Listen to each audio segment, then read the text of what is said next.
आप सुन रहे हैं कुलबेली अपने होस्ट ज्ञानेश के साथ। आज मैं लेके आया हूँ गोनू झां का एक मजेदार किस्सा।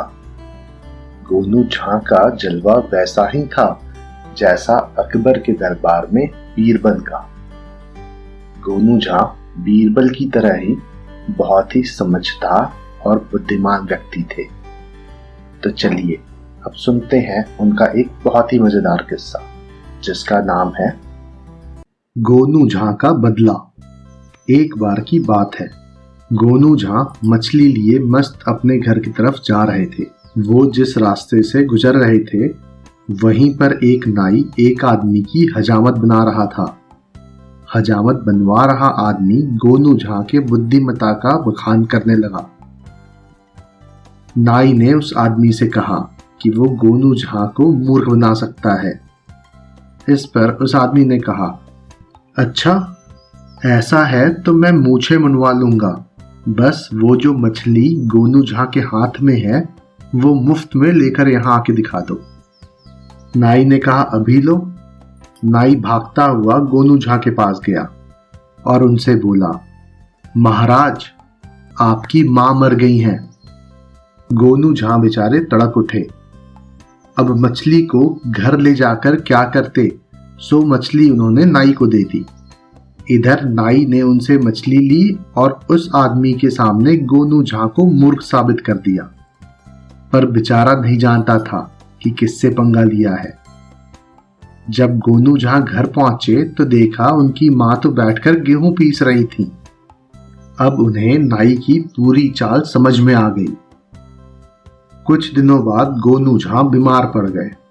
बड़े बड़े वैद्य हकीम आए पर उनकी बीमारी का पता न चला। रात में गोनू झां की पत्नी ने उनसे पूछा, आखिर बीमारी क्या है? भले चंगे तो नजर आते हो, 3 दिन से खाट पे पड़े हुए हो।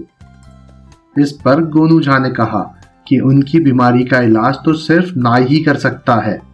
उन्होंने बताया कि उनके पीछे एक फोड़ा उगाया है जो सिर्फ नाई ही उस तरह से चीर सकता है। अगले दिन सुबह नाई को खबर भेजी गई। 3 दिन से बिस्तर में पड़े हुए गोनू झां का आदेश था कि नाई को गाजे बाजे के साथ लाया जाए। पूरा गांव गोनू झां के घर पर जमा हो गया। गोनू झां की खाट को धूप में लाया गया। गोनू झां दर्द से कराह रहे थे। नाई उनके पास आया और बोला, महाराज आप चिंता मत करिए, मैं ऐसा चीरा मारूंगा कि आपको दर्द तक नहीं होगा। फिर क्या था, नाई घुस गया खाट के नीचे। रस्सियों को काट कर उसने एक छेद बनाया, पर उससे फोड़ा दिखा ही नहीं। उसने जोर से कहा, महाराज फोड़ा कहाँ है? तो गोनू झां बोले, अरे थोड़ा और नजदीक से देखो तो दिख जाएगा। नाई नजदीक आया, बस फिर क्या था, 3 दिन से मल रोके हुए गोनू झां ने उन पर प्रसाद बरसा दिया। बेचारा नाई हाय हाय करता अपने घर की तरफ भाग चला। मुझे उम्मीद है आपको ये कहानी पसंद आई होगी। ऐसी और कहानियां सुनने के लिए हमारे चैनल को लाइक और सब्सक्राइब करें। इस कहानी को ज्यादा से ज्यादा शेयर करें। जल्दी मिलते हैं एक और नई कहानी के साथ। तब तक के लिए धन्यवाद।